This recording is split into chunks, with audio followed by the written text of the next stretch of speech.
Assalamualaikum warahmatullahi wabarakatuh. Sekarang kita masuk ke modul FET. Nah, di mana pertama kita akan bikin rangkaian ID VGS. Nah, kalau kalian lihat di sini ID VGS ini pakai FET, MOSFET N channel. Tahu dari mana, Bang? Nah, tahu dari sini. Jadi tiap FET ini dia punya logonya masing-masing yang beda-beda. Yang dimana kalau di MOSFET ini dia ciri khasnya ini dia di kaki drain dan source-nya dia nyambung di sini. Sementara di MOSFET ini dia drain sama source-nya dia bisa semua. 1, 2, 3 ini bisa semua.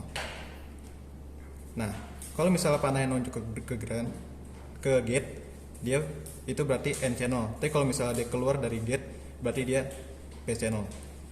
Nah, karena kita lihat di sini dia putus-putus, jadi drain sama source-nya dia nggak nyambung. Berarti ini adalah N MOSFET.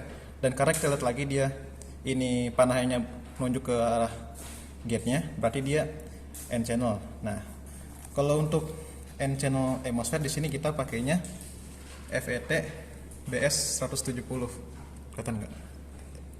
Ya, pokoknya 170. Jadi kita taruh aja BS 170-nya langsung di sini. Nah, oke. Nah, terus akhirnya yang mana aja, Bang? Yang drain mana, gate mana, source mana? Pertama lu sama kayak BJT yang ratanya lu arahin dulu ke arah lu. Kalau udah ngadep ke arah lu yang ratanya nih, yang rata ini nih. Kalau udah ngadep ke arah lu, dari sebelah kiri ini DGS. Jadi kiri ini drain, tengahnya nih gate, kanannya source. Jadi drain, gate, source. Oke. Kita masukin dulu. Nah, lanjut lagi ke modul. Kita terserah mau mulai dari mana dulu. Memulai dari drain dulu misalnya. Oke, di sini drain kita lihat nyambung ke minus dari ini multimeter. Jadi di sini kita pakai multimeternya. Yang minus tuh yang hitam. Oke, kita colok pakai buaya. Kenapa? Soalnya kita mau langsung colok ke sini. Nah, kalau langsung colok ke sini dia kadang-kadang suka angkat-angkat sendiri gitu. Jadi supaya nanti nggak ribet copot-copot, kita pakai jumper aja. Kalau mau langsung nggak apa-apa, boleh. Sama aja. Nah, tadi kan dari kiri ini DGS, drain, gate, source. Nah, berarti karena kita maunya drain, jadi kita ambil paling kiri. Oke, minus udah pasang. Nah, berarti ini udah lengkap nih, udah aman ini. Kita lanjut ke kaki gate. Nah, di gate kita lihat di sini ketemu sama plus dari si multimeter. Berarti ini multimeternya merah. Kita kasih titik buaya karena kita mau colokin ke komponen. Pakai jumper lagi. Ini ke tengah. Tadi kan urutannya DGS. Nah, berarti G-nya itu di tengah, gate-nya tengah. Oke. Nah, lanjut lagi kita ke modul lagi balik. Nah, dari gate sini nyambung ke plus multimeter. Udah kan tadi barusan kita pasang. Nah, ini ada lagi nih. Ini nyambungnya ke positive power supply. Nah, ini power supply ini kan ada logonya kan ya begini ya. Nah, yang panjang ini nandain dia positif ya. Yang pendek ini dia nandainnya negatif. Jadi jangan aku tukar. Nah, kita colok. Kita ambil kabelnya, kabel power supply.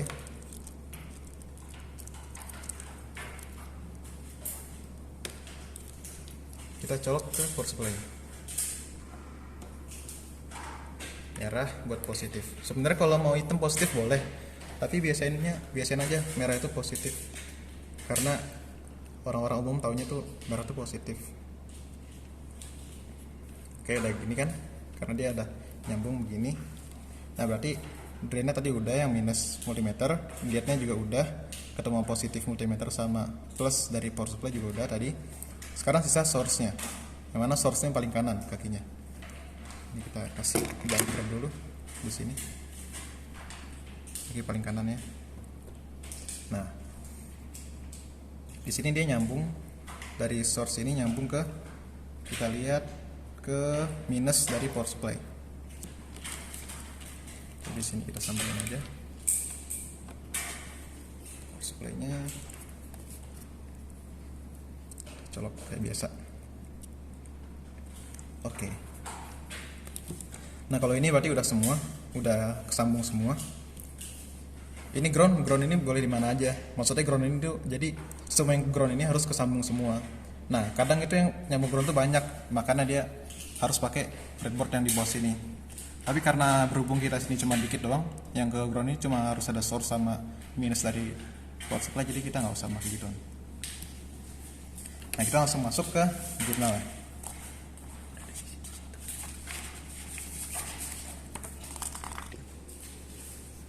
Oke, kalau udah jadi rangkaiannya kayak gini, selanjutnya kita masuk ke jurnal. Nah, di sini jurnalnya diminta ada tabel ya, ada tabel VGS dan tabel ID. Nah, tabel VGS ini merupakan power supply kalian, tegangan yang kalian kasih dari power supply ini. Nah, jadi pertama kita pastiin dulu 0. Nah, ini karenanya kita ubah kanannya, terus voltage kita ubah kirinya. Nah, supaya nanti nggak kaget. Atau ini, kalau mau nyalain dulu, cabut dulu. Ini cabut dulu, terus nyalain. Nah, kalau udah pasti 0 voltage-nya, baru kalian colokin lagi. Nah, terus kalau kayak gini, untuk multimeternya kalian pilih yang miliampere, karena kita mau ngitung arusnya, kita mau ngitung ID. Nah, kalau udah setting ke miliampere sini, kalian di sini bisa lihat di sini. Tiap multimeter beda-beda, dia punya maksimal ampere yang bisa diukur. Kalau misalnya kalian melebihi dari maksimal ini antara fuse-nya rusak atau nanti FET bakal langsung kebakar. Jadi harap hati-hati pas lagi naikin voltage-nya, jangan sampai ngelebihin. Nah, oke. Nah, di sini kita lihat. Jadi misalnya kalian mau ngukur yang mana? Misalnya kalian mau ngukur yang 2. Nah, kalau mau ngukur yang 2 gini, kan yang 2 nih, berarti kalian nyari yang ide 2 ini ya. Nah, kalau mau cari ini, kalian naikin dulu voltage-nya. Ini pelan-pelan aja, jangan sampai kelebihan. Pelan-pelan dulu. Oke, kalau udah 2 begini, sudah sama kayak VGS ini. Kalian lihat ke sini. Nah, ke sini berapa? Nah, di sini ada 0,3.11. Nah, berarti ini 3,11 miliampere. Di sini ada satuan di sini. Jadi nanti kalian tulis di jurnal kayak gitu. Dan seterusnya kayak gitu semua. Jadi kalau misalnya diminta 1 volt atau misalnya diminta 3 volt atau 2,5 atau 1,5, kalian tinggal ubah ininya aja. Tapi jangan sampai kegedean. Jadi kalau misalnya mau 3 volt, nah kalian pelan-pelan dulu, pelan-pelan. Jangan langsung kenceng. Karena kalau misalnya kenceng, kalian kebablasan misalnya ke 5 atau ke 7 gitu. Terus nanti ampere melebihi dari tegangan multimeter ini. Nah, nanti multimeter bisa rusak. Jadi usahain pelan-pelan aja sih. Jangan sampai melebihi.